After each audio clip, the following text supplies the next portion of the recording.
प्रिय बच्चों, आज हम आपके रोली का पाठ 8 नेताजी ने पूछा, इस पाठ को पढ़ेंगे। ये एक व्यंग्यात्मक कथा है। इस पे व्यंग किया हुआ है और काफ़ी रोचक कथा है। आप इसे ध्यान से सुनिए और आपकी किताब में भी इसे पढ़िए। नेताजी अनेक बीमारियों से ग्रस्त थे ना, उनके शरीर में बहुत सारी बीमारियां थीं। वे 3 दिन से अस्पताल में जीवन मृत्यु के बीच जूझ रहे थे। उन्हें स्वस्थ होने से ज़्यादा, उन्हें ठीक होने से ज़्यादा राजनीति और इस बात की चिंता थी कि उन्हें देखने कौन कौन बड़े लोग आ रहे हैं हॉस्पिटल में, अस्पताल में उनसे मिलने कौन बड़े लोग आ रहे हैं। इतना ही नहीं, वे इस बात से भी चिंतित थे कि अगर उनकी मृत्यु हो जाती है तो शोक सभा की अध्यक्षता कौन करेगा। अब इस मज़ेदार व्यंग को हम विस्तार से पढ़ेंगे आपके बुक में का। नेताजी मर ही नहीं रहे थे, क्या पता उनके प्राण लोकसभा में अटके थे या फिर विधानसभा में। 3 दिनों से अस्पताल सिर पर उठा रखा था। डॉक्टर परेशान, नर्स परेशान, यहाँ तक कि स्वीपर भी परेशान।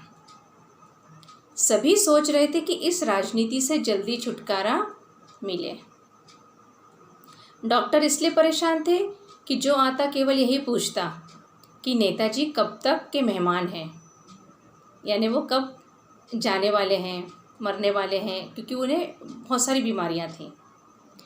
नर्सें इसलिए परेशान थी कि नेताजी रात में उन्हें कई बार याद करते थे। हर बार कहते लघु शंका लगी है, पहले बेड पान मंगवाते और बाद में कहते किसी को भेजकर पान मंगवा दीजिए। यानी इस तरह से वो नर्स लोगों को भी पूरे समय परेशान किया करते थे। स्वीपर इसलिए परेशान था कि नेताजी हर बार उनसे कहते कि वे स्वास्थ्य मंत्री के दोस्त हैं। इसी बात पर वह बेचारा उनका कमरा साफ करके परेशान था। जन सेवा की तमाम गंदगी समाप्त करने के बाद भी नेताजी उस गरीब के साथ वही व्यवहार करते जो जन नेता छोटे कार्यकर्ताओं के साथ करता था। यानी वो बेचारा स्वीपर उनके बोलने पर उनका रूम इतने अच्छे से साफ करता, कमरा साफ सफाई रखता, लेकिन नेताजी कभी भी उससे अच्छे से बात नहीं करते थे। समझ में नहीं आता था कि नेताजी को कौन सी बीमारी है। शुगर उनको थी, ब्लड प्रेशर भी उनको था, पाइल्स की भी शिकायत थी, हाजमा भी गड़बड़ था। यानी देखो उनको कितनी प्रकार की बीमारियां थीं। जो खाते थे 1 घंटे के बाद मुंह से निकाल देते थे। कुल मिलाकर बीमारी के मामले में वे हिंदुस्तान ही थे। कश्मीर से कन्याकुमारी तक भारत एक है। इस टाइप की कई बीमारियां एक साथ पाल रखी थी उन्होंने। डॉक्टर भी ताज्जुब करते थे कि वे जी कैसे रहे हैं। उन्हें तो 5 साल पहले ही पंचतत्व में लीन हो जाना चाहिए था, लेकिन नेताजी थे कि उन्हें कुछ नहीं हो रहा था। राजनीति होती ही ऐसी है, इतनी बीमारियों के बाद भी आदमी को जिंदा रखती है। नेताजी अस्पताल के बिस्तर पर लेटे हैं। सिरहाने पर सभी अखबार रखे हैं। दाहिने हाथ में ग्लूकोज की सुई लगी है। पलंग के पास कोल्हापुरी चप्पलें रखी हैं। जिस दिन वे अस्पताल में एडमिट हुए, एक समझदार नर्स ने अपने घर से महात्मा गांधी की तस्वीर मंगवाकर पेइंग वार्ड के इस कमरे में टांग दी। आज सुबह से ही वे काफ़ी गंभीर थे। नेताजी, उनकी तबीयत सुबह से ही काफ़ी गंभीर हो चुकी थी। अपने सेक्रेटरी शर्मा जी से वे बोले, और कौन मिलने नहीं आया है। देखो अब इतनी बीमारी में भी उन्हें इसी बात की चिंता है कि बड़े बड़े लोगों में कौन लोग रह गए हैं, कौन उनसे मिलने नहीं आया है। वो हर बार अपने सेक्रेटरी से वही पूछते थे कि और कौन बचा है, कौन मुझसे मिलने नहीं आया। सेक्रेटरी ने कहा, भैया जी के गुट का कोई मिलने नहीं आया। नेताजी बोले, जानता हूँ, आलाप मान से पूछे बिना नहीं आएंगे। ठीक है, अखबार के लिए तुमने मैटर तैयार कर लिया है या नहीं? देखो अब वो क्या बोल रहे हैं कि उनके साथ जो भी होने वाला है वो रहेंगे नहीं रहेंगे, तो उसके लिए तुमने अखबार के लिए मैटर वगैरह तैयार करके रखा है कि नहीं। अब सेक्रेटरी क्या बोल रहा है, कर लिया है। स्वतंत्रता संग्राम के समय जेल में आपके साथ कौन कौन थे? तुमने जो अब लेखा अपने नेताजी बोल रहे हैं कि तुमने जो नाम लिखे हैं मैंने देख लिए हैं। मिश्रा जी का नाम निकाल दो। अब इतने उसमें भी उनको इतना ध्यान आ रहा है कि किसका नाम रखना और किसका निकालना है। मिश्रा जी का नाम निकाल दो, फालतू ही पब्लिसिटी देना ठीक नहीं। हम लोगों के साथ खड़ा था तो पुलिस ने पकड़ लिया।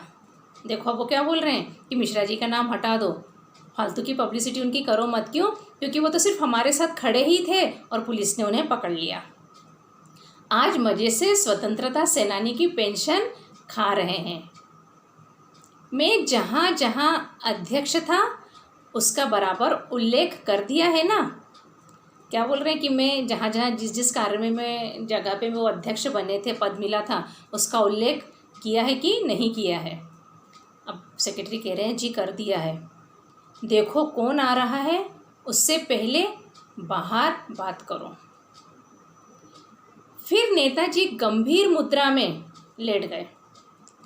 उन्होंने चेहरे पर पीड़ा की परतें बना ली। देखो जब उनको पता चलता है कि उनसे मिलने कोई आ रहा है तो वो तुरंत अपने हाव भाव बदल देते हैं, है ना। अब वो अभी तक सेक्रेटरी से बड़ी बड़ी बातें कर रहे थे कि तुमने मेरे लिए मैटर तैयार किया कि नहीं, ये कर दो वो कर दो, किस किस के नाम लिखे हैं, किसके छूट गए हैं। और जैसे ही उन्हें पता चलता है कि उनसे मिलने कोई हॉस्पिटल में आया है, कोई व्यक्ति आया है, तो वो क्या बोलते हैं कि बाहर से पहले देख लो कौन आया, और उसके बाद वो उस हिसाब से अपनी तबीयत का के भाव बदल देते हैं और गंभीर मुद्रा में लेट जाते हैं और ऐसा दिखाते हैं कि उन्हें बहुत तकलीफ़ हो रही है।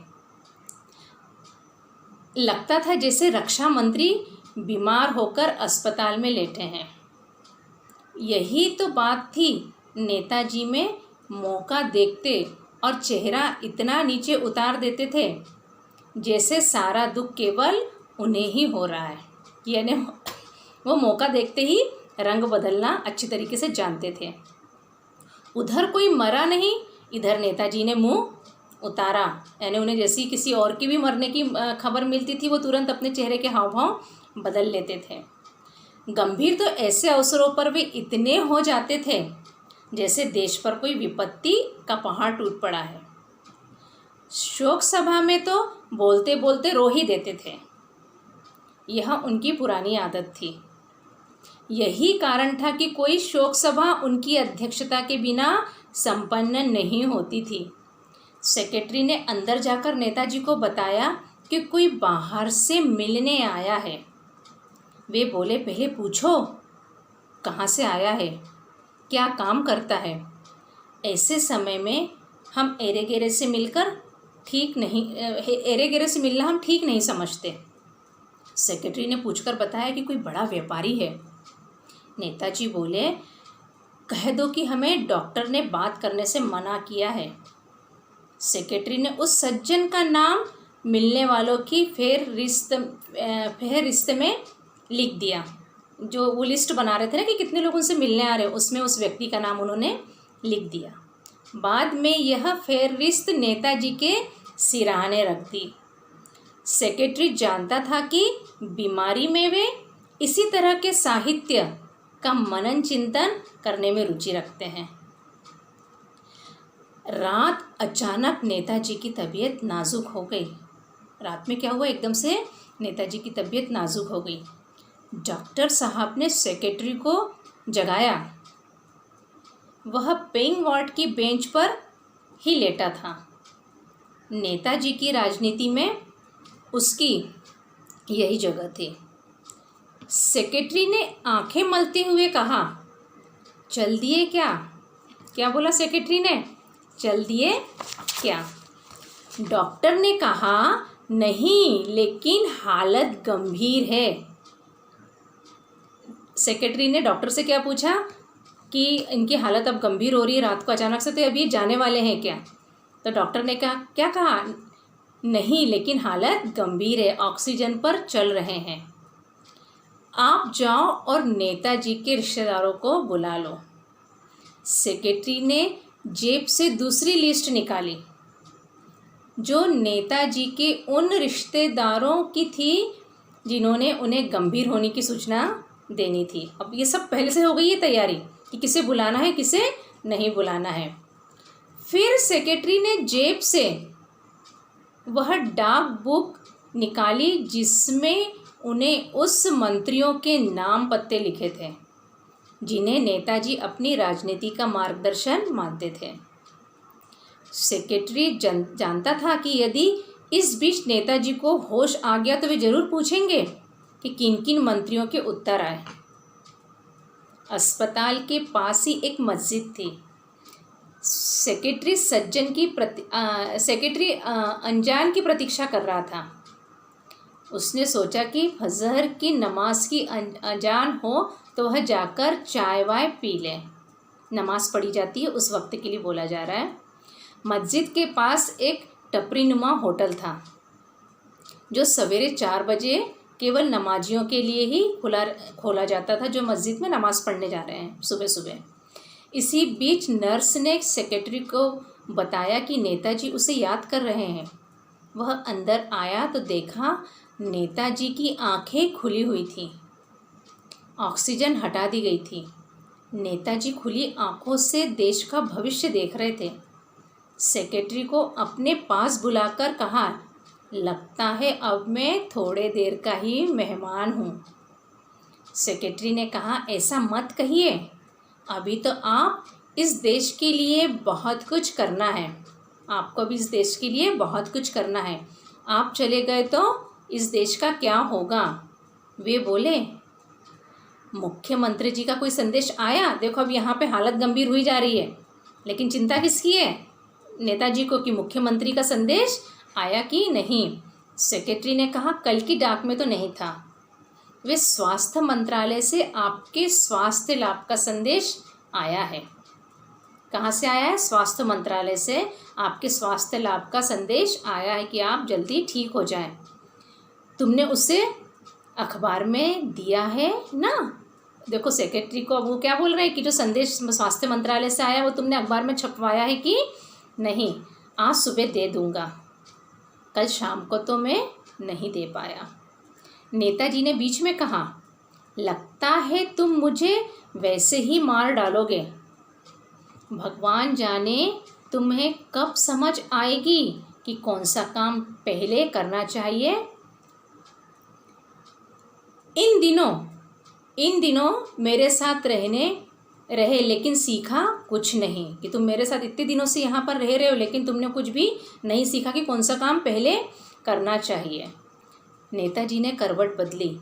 उनकी गर्दन के नीचे पसीना आ गया था। सेक्रेटरी ने छोटा टॉवेल लेकर गर्दन का पसीना पोंछा।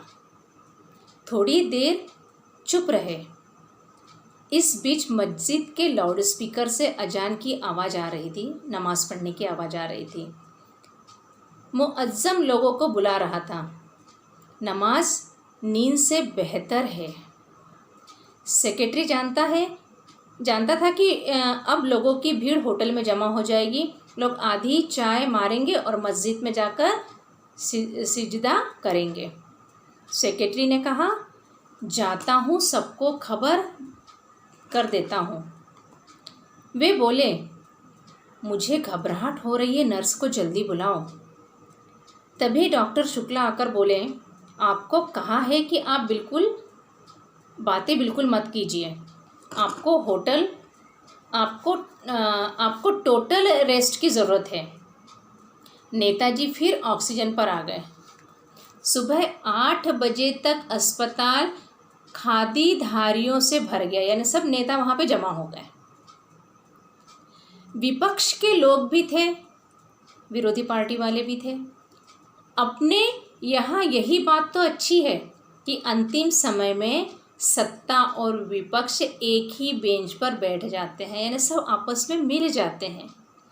चला चली की बेला थी, यानी कुछ भी हो सकता था। अस्पताल के कर्मचारी बेसब्री से प्रतीक्षा कर रहे थे कि कब उन्हें छुटकारा मिले।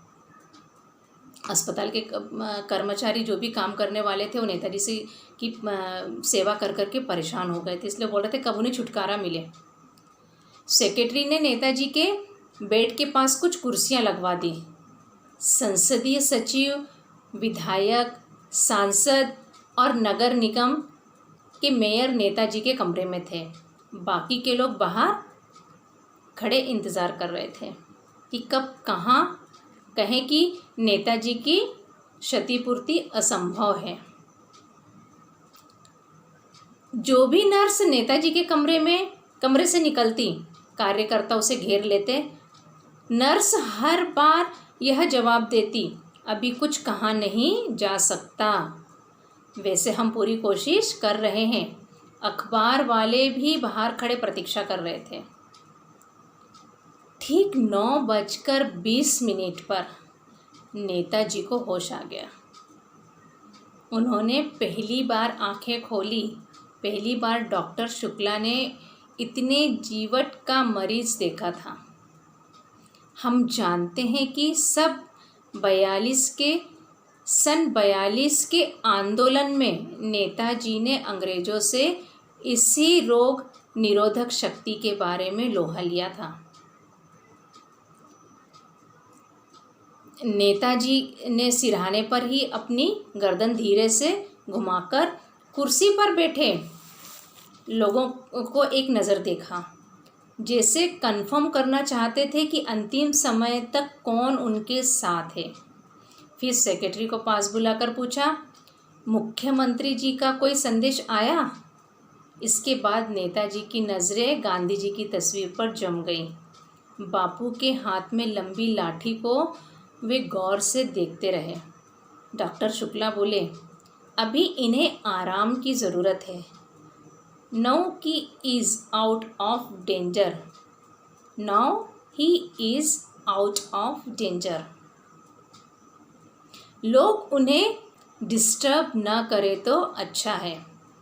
मिलने वाले लोगों की भीड़ अस्पताल से विदा हो रही थी। सेक्रेटरी नेताजी के पास ही था। वह जानता था कि अब नेताजी उससे कई सवाल पूछेंगे। उन्होंने गांधी जी की तस्वीर से नज़रें हटाकर शोक सभा की अध्यक्षता के लिए किसका नाम तय किया होगा। बच्चों, आपने ये पाठ यहाँ पर पढ़ा। ये एक व्यंग है नेताजी के बारे में।